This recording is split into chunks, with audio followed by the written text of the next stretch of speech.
Welcome to the Banccroft Brothers Animation Podcast. This is a show about the past, present, and future of animation and all things related, hosted by former Disney animators, directors, and authors Tom Banccroft and Tony Banccroft. This podcast is sponsored by TaughtByAPro.com, the place on the web to watch art instruction videos by the top pros in comics, animation, character design, and concept art. There's only one person in the world who can claim they have worked on The Lion King every single week for the past 30 years. That's Tom Schumacher, the former president of Disney Feature Animation in the 90s and presently president of Disney Theatrical. From mega-hit films to mega-hit Broadway shows, Tom talks about his long love affair with Disney in this episode. And now, here's the Banccroft Brothers. Hey everybody, and welcome back to the Banccroft Brothers Animation Podcast! Yeah! Hey Tom, it's good to see you again, man, via Skype. Man, it's good to be here. This is going to be a fun one tonight. We got all kinds of things going on in the animation industry right now, but we have... Tony, I sense a stroll down memory lane coming. There is a big stroll that's about to happen for us because we have a friend of ours on the podcast that we're really happy to get into it with. But before we do so, we have to mention our sponsors, right? So, Stuart Ing Books. We want to do a shout out to Stuart Ing Books, stuartngbooks.com. They have a great online source where you can go for all kinds of art books, animation books, illustration, all kinds of things for all kinds of artists. International books, they thrive in that. They actually thrive in international books. So go to Stuart Ing Books for all your art book needs and the wonderful Sketch Wallet by our friend Ralph Thomas. And Sketch Wallet is the thing to have in your pocket when you're at the DMV and just want to sketch a little bit. It fits nicely in the back pocket, and it's made of leather, and you can fit in credit cards and the whole bit, and high-quality paper, and a nice little logo-infested pencil. I was at the DMV the other day, and I was wishing I had my Sketch Wallet. It was in my other pants. And I also didn't have my credit cards, because that was in my Sketch Wallet, too, so I was really bummed. You see lesson learned. Boys, are you overloading your Sketch Wallet with too much stuff? I'm worried your ID is in there, your credit cards are in there. Everything's valuable. I could just go steal your Sketch Wallet. Let's talk. Oh, yeah. Who is this person that is talking to us about our Sketch Wallets? We'd like to welcome to the show our very special guest, Tom Schumacher's in the house. Tom Schumacher! Gentlemen, it's lovely to see you boys have only slightly aged. You haven't changed. Yeah, we have. Tom. Only the color of your glasses, I think. Well, the color of my glasses changes daily, so that becomes more complicated. Oh, is that a thing? Does it? Yeah, Okay. it's kind of a bit. It's what I've discovered older people do, is they wear big and or brightly colored glasses, so you don't notice that they're getting so old. Yeah, that's. I got the big. It's like not colorful, but big. I know. We're doing black still, so Tony, we got to pump that up a little bit. Yeah, we got to do that. It's a good disguise. It's sweet to see you guys, though. Oh, It's great to see you. So this kind of started, Tom and Tony, because I visited New York recently, a little bit, almost a month ago, and saw the Aladdin show. And I'm working with Disney Theatrical right now, so I stopped by the offices. And turns out who's there? Tom Schumacher. Oh, he just happens to be the president of Disney And Theatrical. before that, just for those that don't know, if you grew up on the other side of the moon, Tom Schumacher was the vice president of feature animation for many years and then became president of feature animation for many, many years. During the 90s, the high time at Disney, it was Tom Schumacher and Peter Schneider, who was, for a lot of that, the president of animation, that led all the troops that when we were making The Lion King and Aladdin and Beauty and the Beast and all those great huge, colossal successes we had in the 90s, Tom was at the helm there creatively. So that's why we're really happy to have him here. Not to mention, Tony, the first 5 Pixar films. So yeah, Tom has done a lot and then went over to, and this is what we're going to talk about also, we want to talk about both sides of your career, Tom, but then you went over to Broadway and started Disney Theatrical and did Beauty and the Beast, the musical, and Mary Poppins, and Little Mermaid, and Jungle Book, Aladdin, of course, Newsies. What haven't you done? Oh my God! Did I say Lion King? Because Lion King was kind of big too. Yeah, we've experienced some degree of success with Lion King. Here's what make you boys feel old. Lion King, the Broadway version, this coming November celebrates its 20th anniversary on Broadway. Wow. Did it start right after the release of the film? Yeah, the film comes out June of '94, and the stage show opened in November of '97. So 20 years ago, wow. right now, we were about to go into rehearsal for the first production. That's amazing. Amazing. Wow. I have worked on Lion King every week of my life in one version or another for almost 30 years. It's the never-ending story. That's your never-ending story right there. Wow. So it's either heaven or hell. Which one is it? Well, it's curious. It's a little bit of both because that's what life's about. High, low, high, low. But The Lion King has been such a joy because of you know all these people too. There's the extraordinary people who made the animated movie that nobody wanted to make. And then when we did the stage version, going back to that crowd, it's amazing. It's just amazing to me. Well, we're proud of that. Hey, Tom, sure. I wanted to jump in and just say what a joy it was to see you when I was in New York. I kind of skimmed over that, but we ended up I had to sit down with you for a little while, and you got very nostalgic. And I said a lot of nice things too, and mentioned Tony briefly. But it was a great time, and I really appreciated that. I'm getting weepy just really thinking about you guys talking. Oh, it was wonderful. There were laps, but laps. When you think about a career in the arts, we who work in the arts, everything we do is because we partnered with somebody else. Nobody is solo. Absolutely nobody is solo. You could be a solo artist, but you're a singer, but you've got a band and arrangers and orchestrators, and nobody does this thing solo. And so every time I sit down with people with whom we've all made something, I immediately go back to what everybody contributed. This moment, that moment. How did this happen? What adversity did we go through? What sadness happened? What joy happened? And the failures as well as the successes. And it all adds. It's all about the people to me. It's all about the people to me. Absolutely, and you are definitely one of those people that were so pivotal in the 80s and 90s of Disney animation. I want to take us back a little bit for the audience.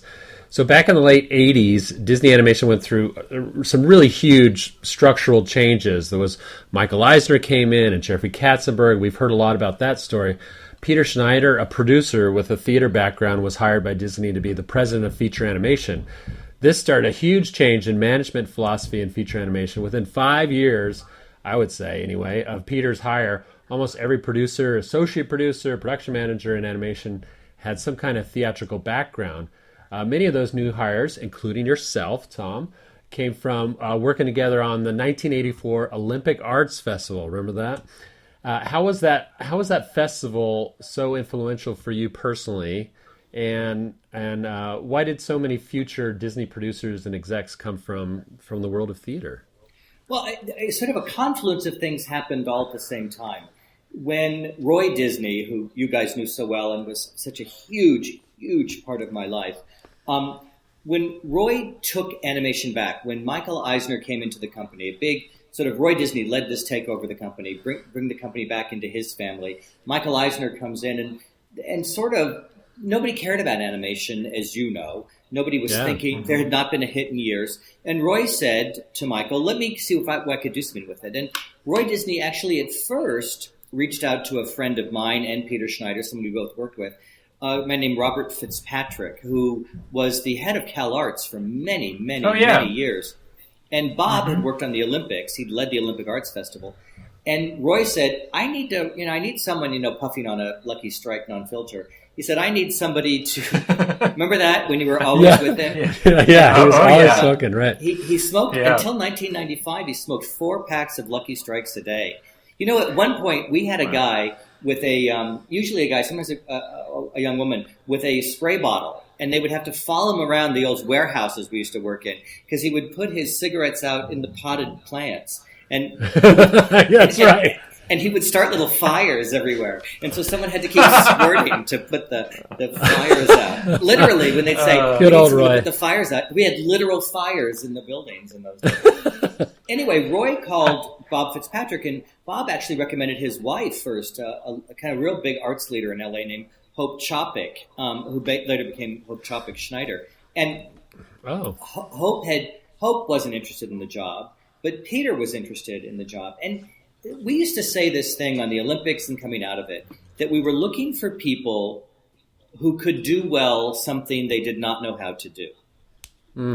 To do well something you don't know how to do. People who could get people in a room, who could organize them, structure them, build things around them. And what had happened, if you look at the sort of history of Disney animation, is all these brilliant artists had aged, for the most part, aged out and not raised another generation behind them. I mean, Eric Larson was there making magic happen by teaching and mentoring. But so many of the guys just sort of let this generation drift away. So then you have this new generation, and let's say it's just for the sake of argument, let's do Glenn Keane, Andreas Deja, Mark Henn, right? These pillars. John Musker and Ron Clements. And Ron Clements.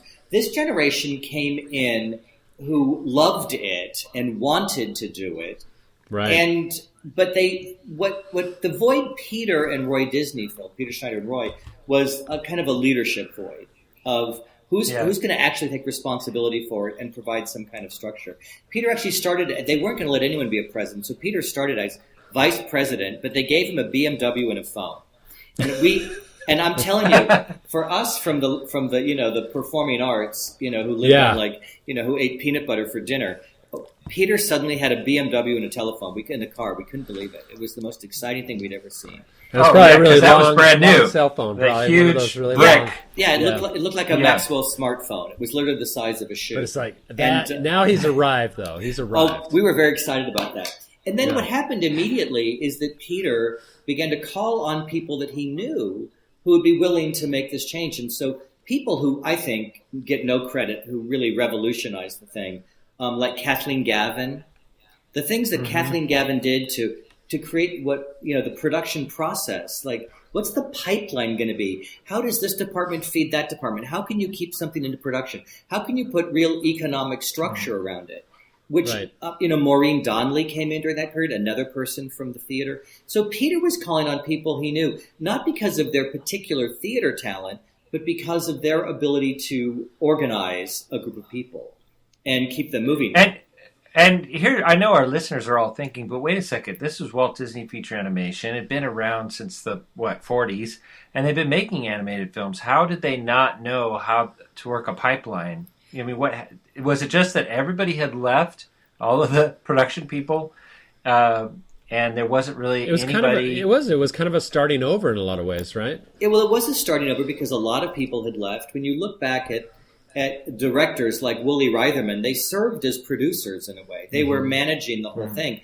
But what had killed animation, was killing it, was the economic model wasn't working. In those days. 85% of the budget of an animated movie was labor. And so you just couldn't have people waiting around to work. Right. And so, and it's what started to break Walt in half. If you go back and look at say, Sleeping Beauty and this problem that you have of going forward of, the ink and paint department was so huge because inking was so complicated. So when this idea comes up that they could use a Xerox machine, when you guys started, the Xerox machine was just phasing out as we brought caps in, right? The last Xeroxed movie was Little Mermaid, meaning that you took the animator's cleaned up drawing, you Xeroxed it through this fantastic giant machine that our beloved Carmen Sanderson was in charge of. And Carmen. Carmen, my God. I sure do. What a sweetie. Well, think about that. She had been an inker, and then she had to learn the new technology of how to work this giant Xerox machine, and then she learned how to ink on a computer. When the cap system came in, she had three. She wouldn't have been able to still be working at that age. Our mom can't even control the TV remote control. She's just lost. Technology is gone. So Carmen is like a superstar. She was. Well, what happened is that was done. The ink and paint department shrinks because we can Xerox to try to find economy. That's why Dalmatians looks like it looks, because the backgrounds had to match the kind of itchy, crumbled line that the Xerox machine would make because it wasn't perfect. And everyone was struggling these movies were so expensive, and they couldn't drive that much business at the box office. But Roy had this belief that he could bring this business back. And he did that through his own passion. Many, many, many people are happy to take credit for that. But really, it was Roy Disney who had this first vision. Jeffrey, then, when he saw after Great Mouse Detective, when that was surprisingly successful, and then that leads into Oliver and Company, and they go, oh my gosh. And you have Roger Rabbit in there in the summer of '88. All of a sudden, right, and Roger Rabbit made animation kind of hot and funny and chic again. Right. And that was with Steven. So then Steven Spielberg goes and starts Amblimation, and Disney Animation is really rolling. And so all these people that you remember so well, Sarah MacArthur, and all these people come in. Amy Pell. All coming in from the theater side because they've been stage managers or production people in the theater. Well, and back to you personally, you got a call, I'm guessing, by Peter Schneider. What was that call like for you, and what did you think at first? Yeah, I had gone after we did the Olympics. I'd gone on to work on another festival and brought a bunch of stuff to LA, including I had found this circus in a parking lot in Quebec City, and brought them and put them in downtown Los Angeles and Little Tokyo. And, of course, you know them as Cirque du Soleil.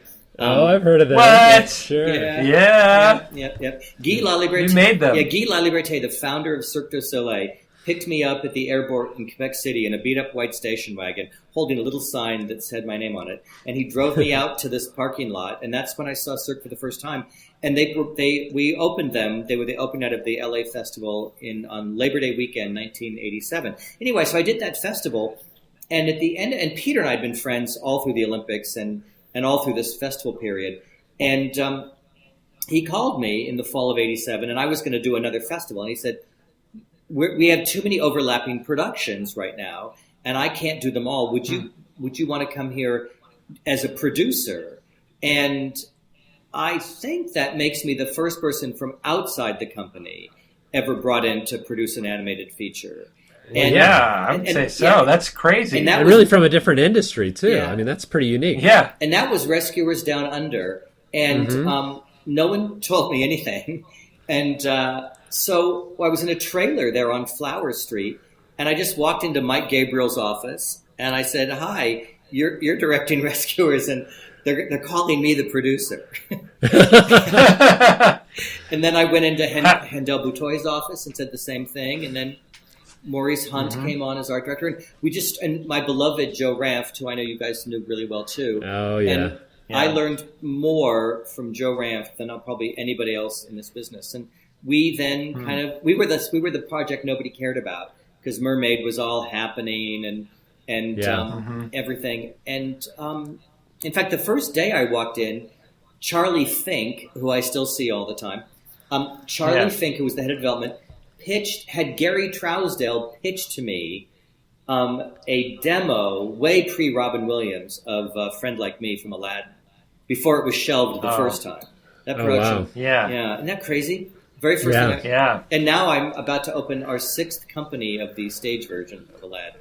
But, these things come back. But anyway, especially for you. It's doing quite well, I had to learn it all on the job. And people like, I learned an enormous amount from Joe Ranft. We created the idea of a head of story on Rescuers. That job was created on Rescuers, and Joe was the first, quote, head of story.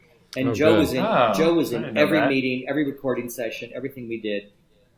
Well, what I remember from those days was the frustration. I'm going to give you the other side of this. The frustration of all the animation staff. So here we were kind of overlapped. We were going from one film to the next, and not so much with you because you were one of the first ones to come in, but it felt like for five, like Tony said, felt like even 10 years. We had more theatrical people coming in that would then tell us, you got to have that scene done by Friday, and they didn't understand the process, right?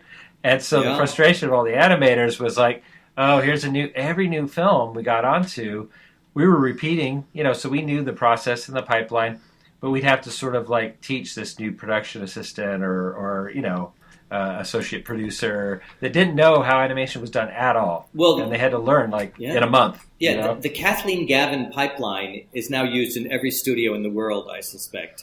Her impact, But what happened, and I would say much to the detriment of the business, was this insane thing of needing to make too much production. If I were to, in the cold light of day, the problem is that the studio meaning the main studio, was putting an enormous amount of pressure to keep the budgets in line because they were really skyrocketing, which meant you were overlapping. So instead, for example, if you look at the team that made Beauty and the Beast, and then imagine look at a story team that includes Kelly Asbury, Kevin Lima, Chris Sanders, Roger Allers, Brenda Chapman. I mean, all on one picture, for pity's sake. It's plus Kirk Wise and Gary Trousdale, who were storymen who then became the director. The depth of talent on these early movies was so profound. But once we went to that A-B system where there was always 2 things in production and 2 more things in pre-production, the staff gets diluted, and then you begin to dilute the production staff. And then one movie gets ahead of itself, and it gets so far behind that now you're robbing from movie number 2 to throw everyone onto movie number 1 and grab these scenes. And it became not chaotic, but it became this panic thing of how much footage could you generate in the week? Because if you couldn't get the rough animation, right, then you couldn't get stuff in the hands to be in between, and you couldn't get it into the hands of someone to clean it up, right? Just getting someone to do those cleanup keys to then pass it through the department. And so trying to get enough footage off of an animator's desk to get it into the hands of a Vera Lanfer or a Rick Hoppy, these legends in our business, who are then going to spread that work around the floor, and then, if you're animating on ones, like say, let's pick a movie like Tarzan. So here's Tarzan, and because since people who are listening to this actually know what animation is, on Tarzan, the camera is endlessly drifting in Tarzan, which means every single scene had to be on ones. You couldn't do anything on twos, because it would look crappy. It would strobe. Yeah. So you had to do everything on ones. So now all of a sudden, oh my God, kids, it's 24 frames a second, and these complicated drawings, and there's 8 people in the thing, and it's in giant paper, and then we're going to do like all these multiplaying things with. So people begin to freak out because it's so big, and the movies got expensive. And the irony is, the further we went along, the more expensive the movies got. And that's where, and that came from diluting all the talent, not just production talent, but from diluting animation talent, from cleanup talent, from in-betweeners, from everybody. And then the pressure became so enormous to deliver. So are you saying, though, that maybe in hindsight, doing so many productions was not maybe the best decision? Yeah, absolutely. Well, what's the best decision? If you could make the argument, you could have, at our height, we were at like 2,500 people. There were 275 when I walked in the door in late 1987. I walked in 87. And that's just shocking, right? I mean, that's, and it got so big with so much overlapping stuff and so much expansion. And I don't think that was ultimately great for anybody. And it's interesting. We'd see that, and I know that a lot of our viewers are big fans of Waking Sleeping Beauty, which was Peter Schneider and Don Hahn's a documentary film that they put out based on this time period that we're talking about, this era. And we see that, Jeffrey Katzenberg and Michael Eisner and the, just the management and the politics of what was going on up above us even, and even up above your head too, Tom, was spinning out of control. There was egos involved. There was, if we can make this much money with one film, surely we can make twice as much with 2 films. And it was that philosophy. I know who that voice is. That was a little Katzenberg. Guys. Well, and the fact is, Jeffrey was under the same pressure, right? Jeffrey was under pressure. Yeah. There's pressure. No matter where you were under pressure. But think about it this way. People did not yet know what was happening. That we'd gone through a period where it's hard to say that films like, with all due respect, Fox and the Hound and what have you, are films for the ages. The films for the ages would have been those earlier movies. I think if you look at many of the films we 3 were lucky enough to be in the room on, that they have become films for the ages.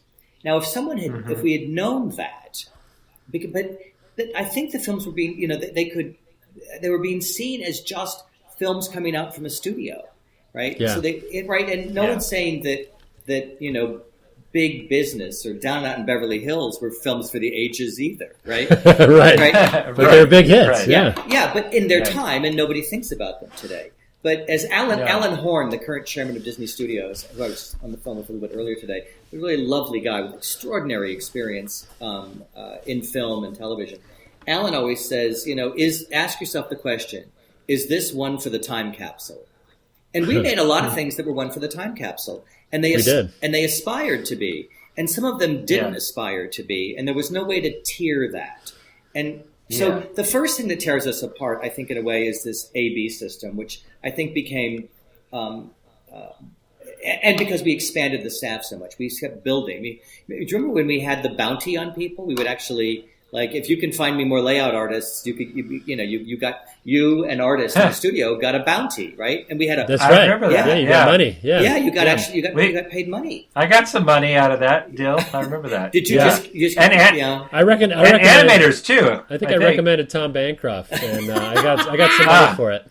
Yeah, thanks. That's good. That's good. But we did that. And in fact, Pam Coates ran that process for a while. And then we had, and then what we had in Florida, when Florida started, if you recall, Florida was just going to be making shorts, standard character shorts, because we didn't want the public to see our secret workings. But then Rescuers got so far behind, we needed people to work on Rescuers, and then we animated Lion King there, and then it just became an overflow studio. And then, of course, the greatest thing to happen was that Florida became a studio making its own films and made two of, I would argue, the great, delicious films from the time I got to be in animation, which were Lilo and Stitch and Mulan, which I endlessly get so emotional about these films. I love this. I love both those movies so much, each one for what they stand for. Mulan for being a film that was so unlikely that it would happen. Yeah. And then for Lilo, because Lilo grew out of a retreat we did when we said our generation should make a Dumbo. And I sat in this karaoke restaurant in Walt Disney World with Chris Sanders and said, Chris, if you don't pitch me a really good idea, I'm going to make you sing because they start at 9:00.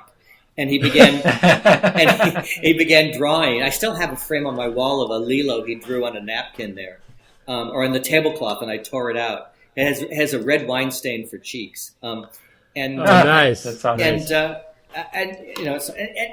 So that, yes, we made beautiful things, but I think the pressure to make so much and to build so much of the economy of the company on it compromised people's ability to work on them.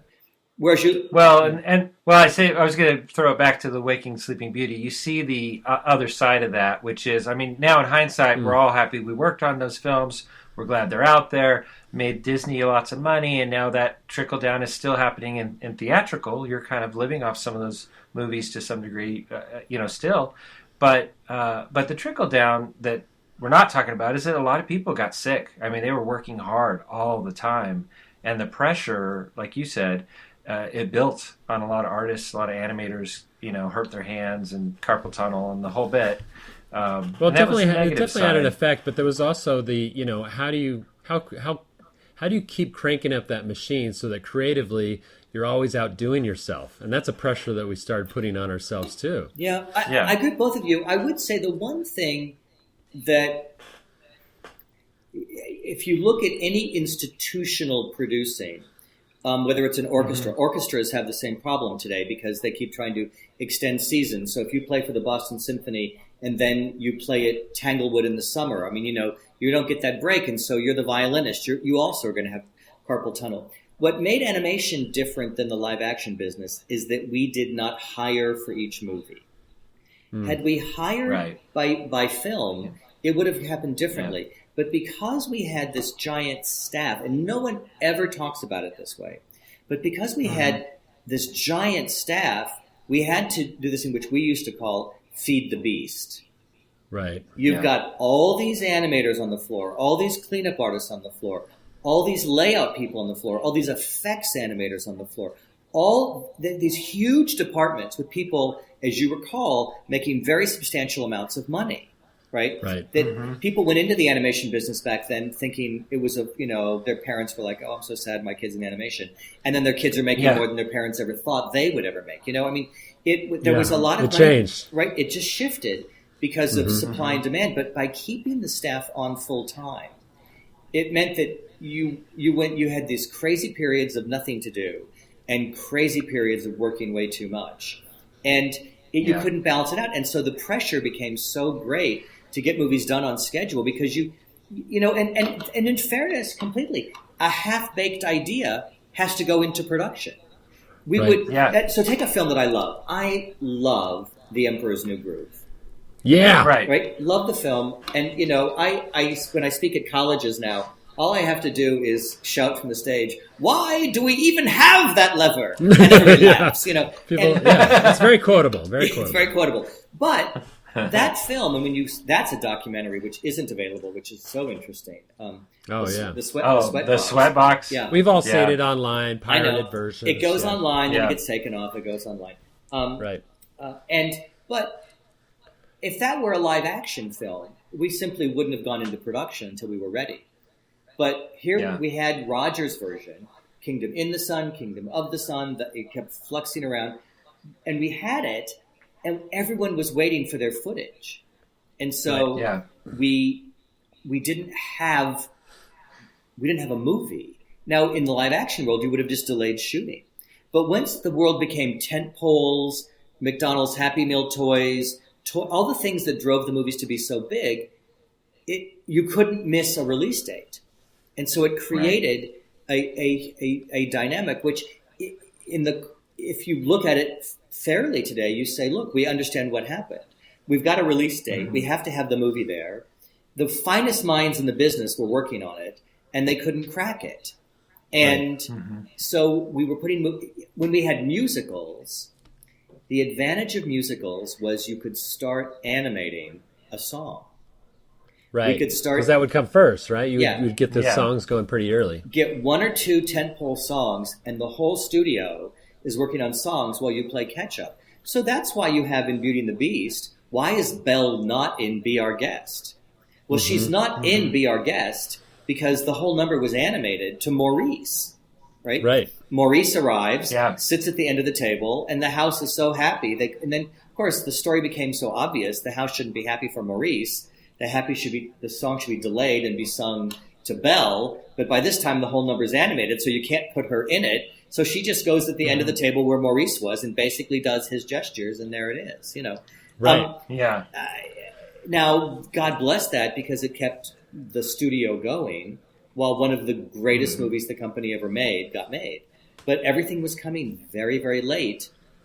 But you also had the whole studio working on it. Yeah, and I remember that too. I remember in the Waking Sleepy Beauty documentary, there's even a line, I think you say, where they're quoting you, and it's during the hot time where people are about to get laid off and stuff, and you're kind of like, well, this is how we make these movies, is that we kind of blow them up at the end because we have to, and that's exactly what you're talking about. It wasn't. I don't think it was in Waking Sleepy. It was in the Emperor's New Groove documentary. I think probably in Sweatbox. Oh, the Sweatbox. Yeah. Sorry, and it's a very painful thing, but because, as you know, we did keep the vast majority for a very long time of everybody on staff, and it meant that we were throwing. We were working so fast to try to get footage on the floor, and it's not a great model. What's changed substantially, and you guys know this because you've kept advancing. When you look at the technique of going from hand-drawn cell animation to animation today, the story can stay as you're building characters, building the models, building the environments, building everything. There's enormous flexibility. When I look at massive changes we made, that once you animated 1,000 feet of a character, there was no going back and changing it. Well, you remember in Beauty and the Beast, the change stripes. The stripes on Beast. And that's a lot of people don't know that, but Glenn Keane had designed the Beast, and he had less stripes on him, and started animating a huge amount of footage of the Beast, and then I don't know how it came about that it was decided that the Beast design needed to change.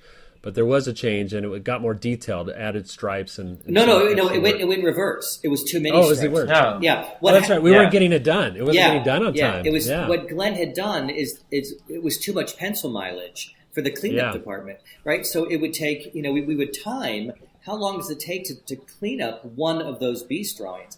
and because of all the stripes on him, they had to be taken out. Now we had whatever it was, 500 feet of the beast with all these stripes that didn't match the movie, so that had to be re-cleaned up. But that still was going to be better than having to, Right. It's tricky, and then you end up with thousands of feet. And then you end up with animation that's just on Beauty and the Beast. And Han and I joke about it all the time because when we went back into Beauty and added human again, which we'd cut from the movie, we also went back in and reanimated that footage, which I think Tom, we talked about in Something There. Oh, yeah. Because there was some animation. My most embarrassing moment in feature animation. Go ahead, talk about it. Well, I still love razzing Tom about that. Even the scene where Belle and Beast didn't have any eyes or a face at all. Yeah, and Beast runs behind the tree and they're doing the snowball fight and stuff.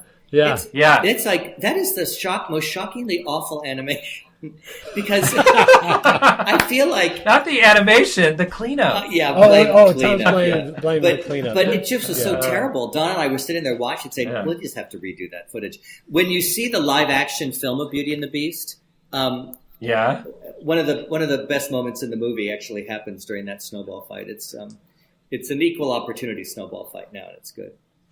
Oh, good. Yeah, nice, you'll enjoy that. Wow.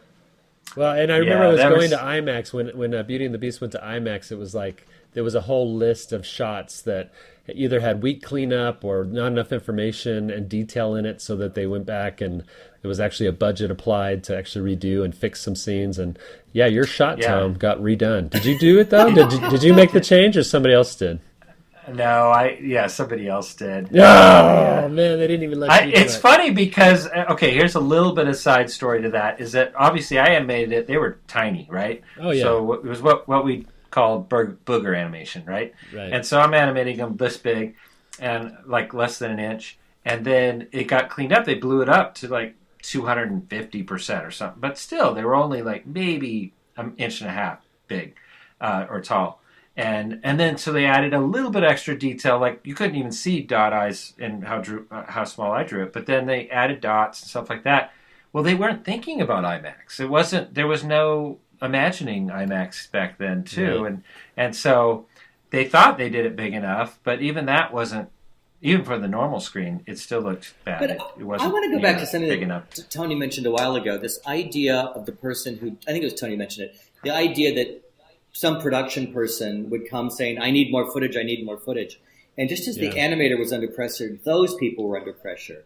The pressure that everybody felt, because A, the responsibility to deliver a movie that was beautiful, B, knowing that their hand was going to be visible in what was on the screen. Literally their hand. You look at a background painting and you say, oh my God, Lisa Keene painted that.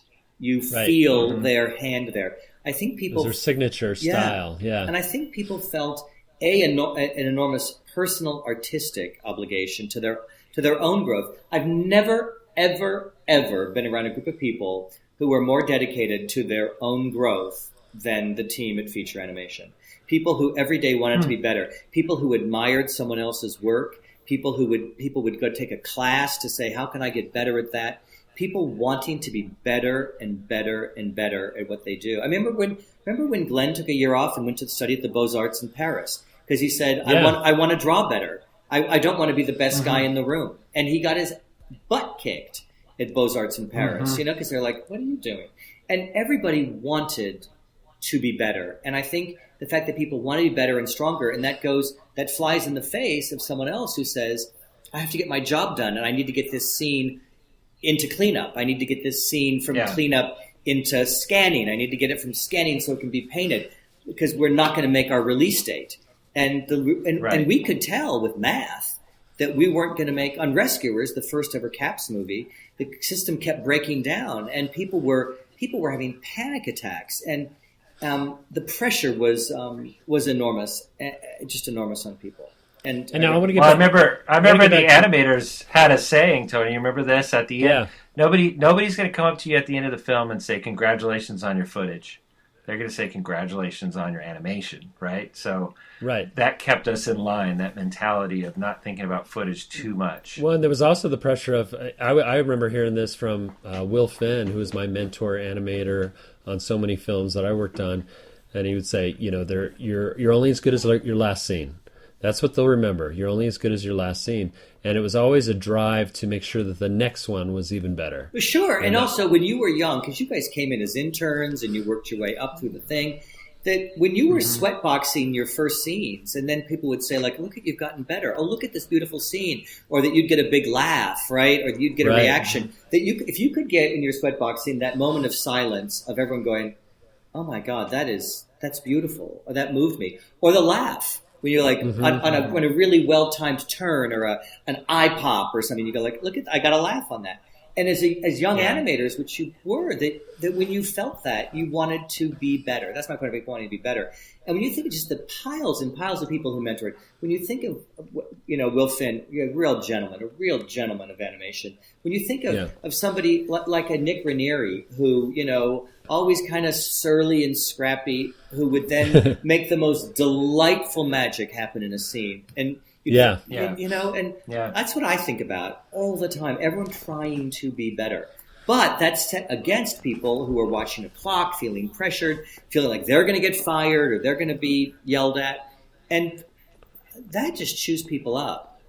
It chews Absolutely. people up. And let's go back to, I wanted to go back a little bit to you personally too, Tom, because you became, you were vice president after you did Rescuers Down Under in a very short amount of time of you being at Disney. You got promoted to vice president of feature animation. You were in charge of development particularly, so you were there. That's why you're talking about Chris Sanders and Lilo and Stitch. You were there. You were very much part of getting directors on board of projects and making sure and shepherding him through the development process and that sort of thing. But you were also working very closely with your friend, as you guys became even closer friends, I would imagine, with Peter Schneider. And you guys became kind of the dynamic duo of feature animation. From our perspective as artists and animators, I remember we used to have these, you'll recognize this too. We used to have those town hall meetings, where we'd gather as a group, the whole feature animation department, everybody would come together in a big warehouse. And we used to call them the Peter and Tom shows, or Tom and Peter, depending on, who your favorite who got was better billing, Yeah, right. Well, what happened is, a lot of things happened at once. What happened is when Rescuers finished, which as I always like to say was like, disaster. I loved so much of the movie, but it was rushed into production. It had beautiful animation. Its story wasn't as thoughtfully told as it should have been, and because there was no time. Yeah, what happened to those animals in the cages? Oh, honey. Yeah. I get that all the time. Right? Oh, my God. Yeah, and, it's like everyone just said, we need a movie out. We assume they got out. We need a movie out by this date. And it just, anyway, didn't. So there you have it. The movie comes out. The movie doesn't do very well, but I had gotten to know Jeffrey Katzenberg, who I have such respect for, so well.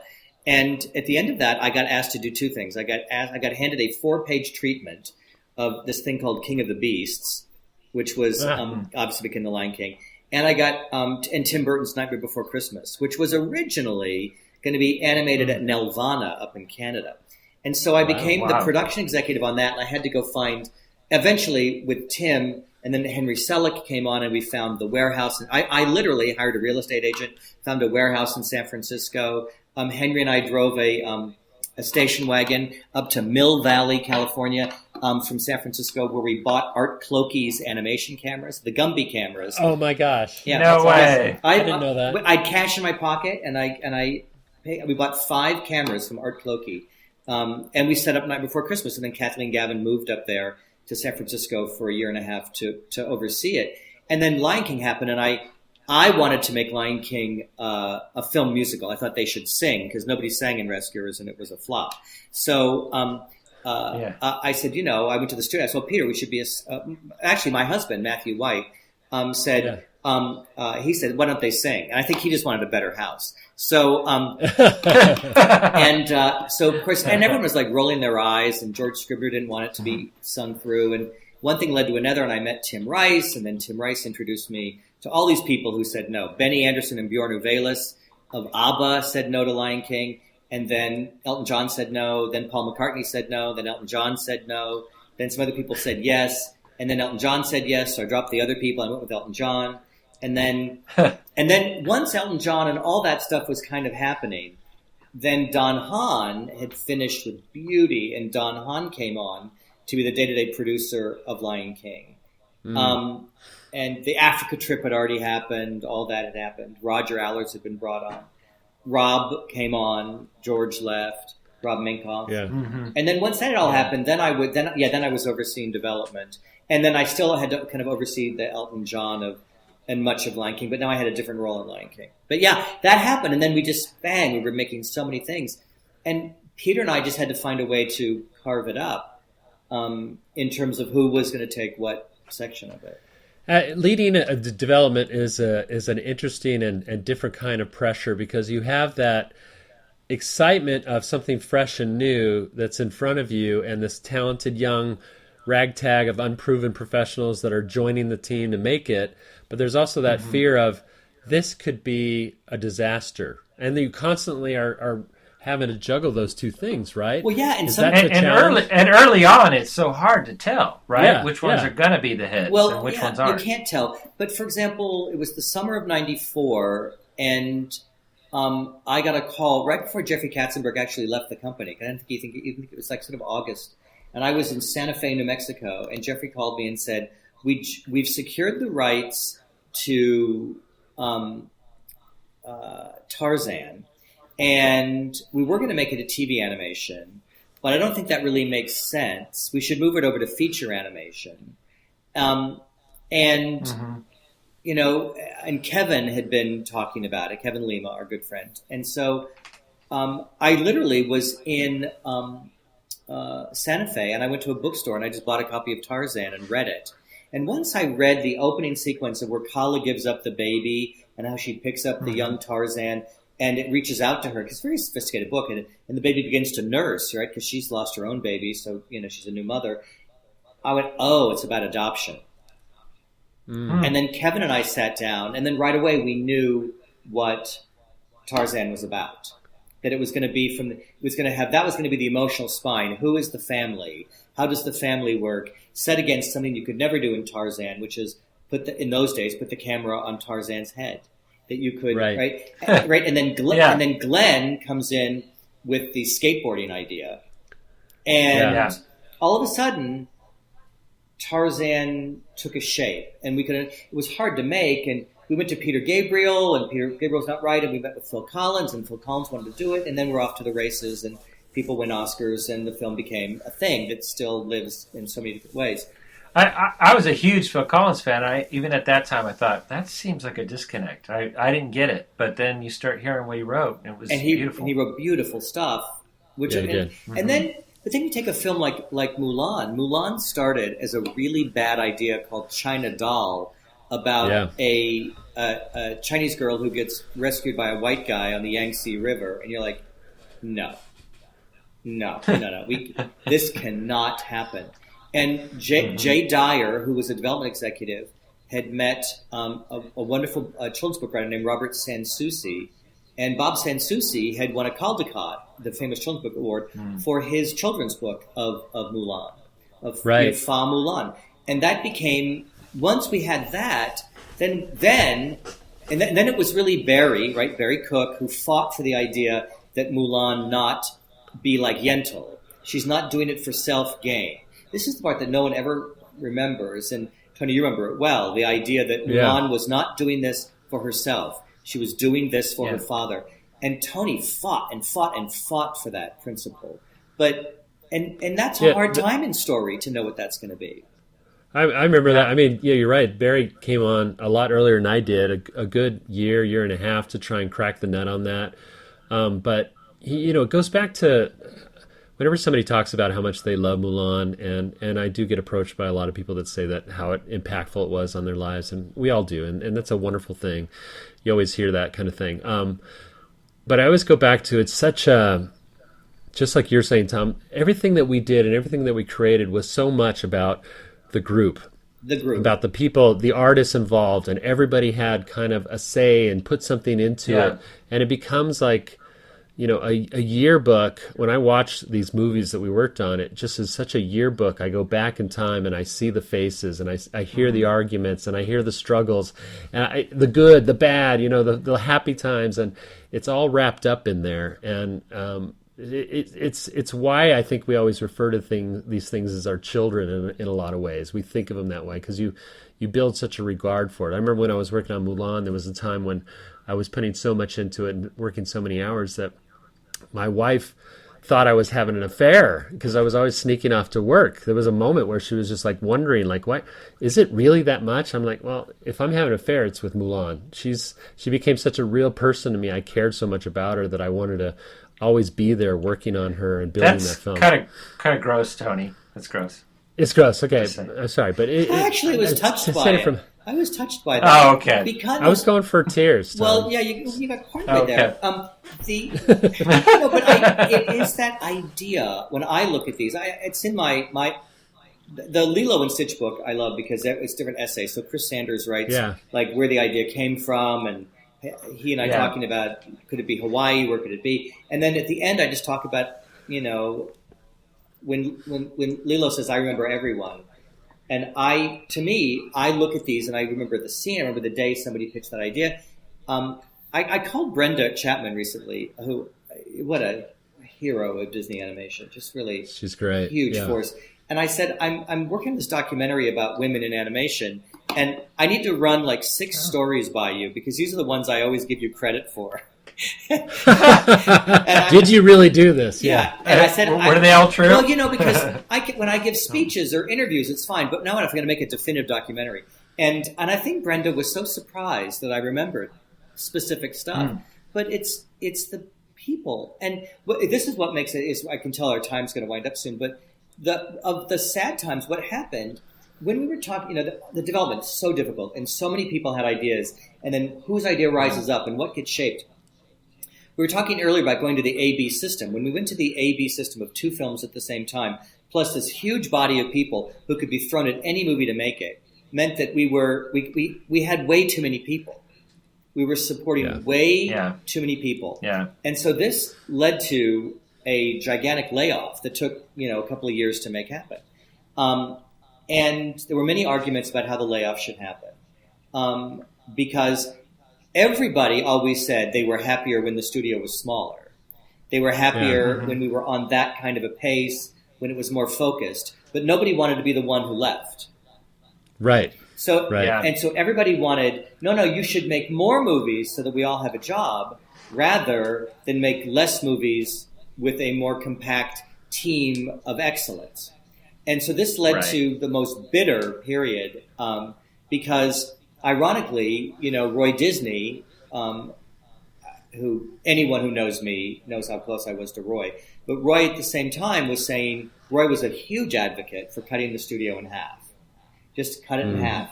But at the same time, he didn't want to have to wear that mantle.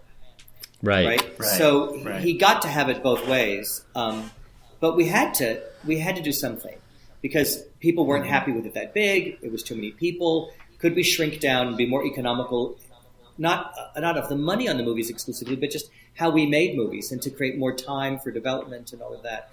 And that led to a horrible period. And one of my big issues with that was I said, look, if we know that the person in this department, which is down the pipeline, is going to be laid off in a year, I owe it to tell them this right now. And this was a huge controversy because I said, if I know that person's job is not going to be there, if 30% of the department is going to get cut and it's going to be a year from now, if you're that person, do you want to know today or do you want to know 6 weeks beforehand? And many people said, tell them 6 weeks beforehand because it'll be too painful to tell them now and live with them. And I said, but I kept saying that's immoral. Someone's going to make a choice about buying a new house, buying a new car, what school they send their kid to, and they should know. They should know. But it did lead to extraordinary pain inside the studio, for which many people will never forgive me because I had to be the face of it, and so I bore that. That's hard. That's hard. I think I don't know if that's true. I mean, I think there was a lot of different faces at that time that I think if anybody looks back and understands the past, they understand that it's more than just one person involved, that there's always a group, there's always a committee, there's always a board, there's always other bosses involved. And it is the time that happened. So I don't know. I mean, I certainly don't come out of that time thinking of you that way or Pam that way, or I know there was several executives that were there. I don't either. And Tom, this is where I'm going to jump in and tell a little story. I know we're running tight here, but I have to tell you because I really meant to tell you this story in New York. One of my most pivotal moments at Disney happened, and you were involved. I was there for 12 years, and we made a lot of different films. And Tony and I are men of faith, so there were times where there were films that we didn't totally agree with spiritually, right? And that my sister and people like that in our family would say, "How do you work on that film when she's praying to a tree, or something like that?" And we would go, "Well, no, it's it's historically accurate." There was always a reason, and most of it made sense.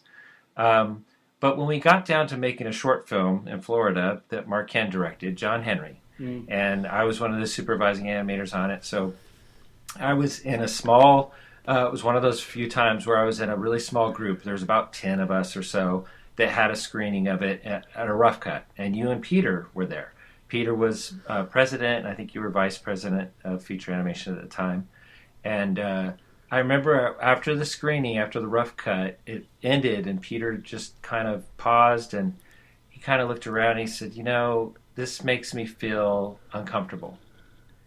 And the the tension in the room built, of course, and it was you, Tom, that stood up right away to him and said, and he was your boss. I know you're friends, but he was also your boss. And you said, "Peter, don't you get it? That's what this is about." And he was referring to the spiritual side to it, the Christian side. There was a cross on a church in the background. There were plenty of, but that was such an intrinsic part for Mark Ken, the director, but also all of us that had worked on the film or the short, that we felt like the faith element was so important to at least have in there. And for the African American culture and all that was represented. That had gotten through slavery, through their faith. That's how they got through slavery. And then, Tom, you said, "But Peter, don't you get it? That's what this is about. That's the heart of this." And you stood up for it. And it really, while I will say that was a pivotal moment in my career, it was actually one that kind of led to me leaving. You were the hero of that story. And I will never forget that you stood up and said that. And I just want to thank you. Well, thank you for saying that. I think, and you may not agree with all that, no, or have a different version of that. Because everyone's faith is so complex and in many cases private. I think that we ran from many issues like that we could have run towards rather than run from. But times were different, and we were so afraid of being attacked from the right, the left, the front, the behind us. Fear was a huge operative back then. There was a lot of fear, and I will tell you that in this business that I do now, we try to do this. There are many lessons I have learned from all the time in animation, from all the artists I worked with. The things I learned from sitting in portfolio review on Fridays. In the old days, we were recruiting like crazy. And I would sit next to Glenn Keane, and I would flip open a portfolio. It was like going to art school. I'd studied art history a lot, and I had a lot of design stuff, but I knew nothing about what this was. And Glenn would literally show me light against dark, dark against light, color value, volume, shape, thick, thin. I mean, these things that he would just sit there. He would hold a pencil and show me all the different things a pencil could do. He would show me on flipping a scene how to, what are the extremes. Because Glenn is a teacher, right? He is. He's a teacher with his faith. He's a teacher with his art. He's a teacher with his humanity. But so many people did. Andreas, I would go sit in everyone's office, and people were so willing, the things that Eric Goldberg taught me. And I have brought all of that with me to this world, which allows me in this realm, it's the animation stuff, it's all the actors we worked with, all the, it's sort of everybody keeps adding in. And if that is what the ultimate thing of working on movies where there's so many people who were simultaneous, it's the power and the beauty of it, that people come together in this fellowship, if you will, to make this thing happen, which I get very weepy about, because it matters. It's meaningful. I don't know what it's like today. I feel like a lot of these kind of movies are a lot of animated movies feel a little sausage factory to me. That they didn't. Or Sausage Party, yeah. Yeah, I didn't happen to pop that one in. I still sit at the Academy, but I focus my work now on the shorts. So like I was nominated, so I watched all of them and did my rankings and stuff because I'd rather watch those. Some of the features drive me a little crazy. Did you pick Piper? I got to know, or did you pick Pearl or one of the others? I'm not allowed to talk about that. Oh, it's past tense. After the fact, I think you can. Wait, I hear my mother calling. All right. All right. Well, Tom, look, we are running out of time, and we haven't even talked about Broadway. Should we touch on about this? the theater stuff? We'll just have to get you again because we got to be.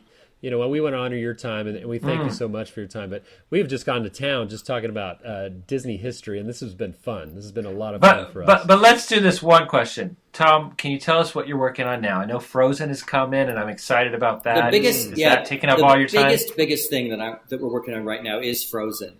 So there's it's a snowstorm today, so we're shut down today. But tomorrow morning there'll be 30 people in a room. And by over the next 3 weeks, we'll actually be able to do a full-on kind of presentation of it. It's scripted. There's some extraordinary new songs. It's really beautiful. It opens in Denver this summer. We'll see what we have. Mm-hmm. We'll make changes. We'll cut things, add things, do the work we do, and then it'll presumably come to Broadway. It's been interesting to work on because, like all these things, there's so much inside it that is yet to be tapped. Animation. I always say this: animation is like haiku. You can use some very simple thing can communicate a very big idea, but when you put it on stage, you have to, it's longer, it's bigger, it's whatever. Yeah. Okay, we got to ask. We're Ken, of course. We're very close to Mulan. When is that coming to the theater? Do we know? Yeah, let's hear it. Has it been announced? It's perfect. There is a challenge of Mulan, which is casting. Because you could not do... Mulan is performed in schools. There's a great schools edition that's performed all the time. Recently, a Chinese producer came about doing a production in China. But if you don't authentically cast Mulan, I think you kind of end up in a big, complicated problem. And that makes it very, very hard to produce. But... Well, I want to throw out a casting decision right now. I'll just give it to you because we've had Ming-Na Wen on our podcast. Of course. Yeah, she'll do it at the drop of a hat. Yeah. No. She actually said she'd be okay with being the grandfather now and having her daughter play Mulan. Oh, that's good. I'm friends with B.D. Wong, who was Shang, of course. And, yeah. Let's see if he'll nominate his son maybe to his son Jackson. We could maybe do the whole thing on everybody's kids. There you go. We already put it together. Awesome. It's halfway there. Who's Eddie going to send in to do Musha? That's the real question. Yeah. He didn't. Yeah. Does he not have boys? I can't remember. He probably does. George Takei was on Broadway last year. Was he? Yeah, he did a really, really great, interesting show about the Japanese internment, called Allegiance. And he and I, we waxed on a little bit about Mulan as well. Okay, boys, I got to go face the snow. Yes. Yeah. Good luck out there. Stay warm and be safe. Thanks so much for your time, Tom, and for being part of the show. This was amazing. Great to see you. Drop by anytime. Thank you. Okay. We will. Absolutely. Thank you so much. And hey, Tony, one more thing I want to add because this podcast should time out just right and come out the weekend before May begins. So I want to do a little shout out for something I'm doing, a big project, and it's called Mermay, #Mermay. And what that is something I created last year. We kind of hinted at it in the Jake Parker episode. But it's a big drawing event. And so what I did, I created it last year, and it was a big hit. I'm bringing it back again this year. It's an Instagram drawing event. And it basically encourages you to draw every day. And I just created it with mermaids. So that's the theme for all of May, is to draw, ink, or color a mermaid every day and use the hashtag #Mermay. And I hope all you guys will take part, all you artists out there. I'm really excited about it. And actually, I'm going to go the next step this year. And this is my big announcement, is that I'm going to create a children's book. It's the first ever, I think, first ever Instagram children's book, and it's going to premiere live all May long, and I'm going to basically make an exclusive on Instagram. So it's called The Mermaid Who Wanted to Fly. And I wrote it, and I'm illustrating it right now. I got a head start, but I still have about half the book to illustrate. And I will be putting up one page every day in the month of May. I hope that you'll join me in reading that along every day. It's got actually it's for children, but it's also got an adult side to it too. Hopefully a message there that you guys will enjoy too as artists. And also I'm going to have additional art that I'm going to put up throughout Mermaid of celebrity artists that I'm pulling in to do their version of my character, Lonnie. It's a Polynesian mermaid that's part of that story. So I hope you guys will take part in that and also enjoy what I'm going to post this month. I'm really excited about it. So thanks a lot, guys.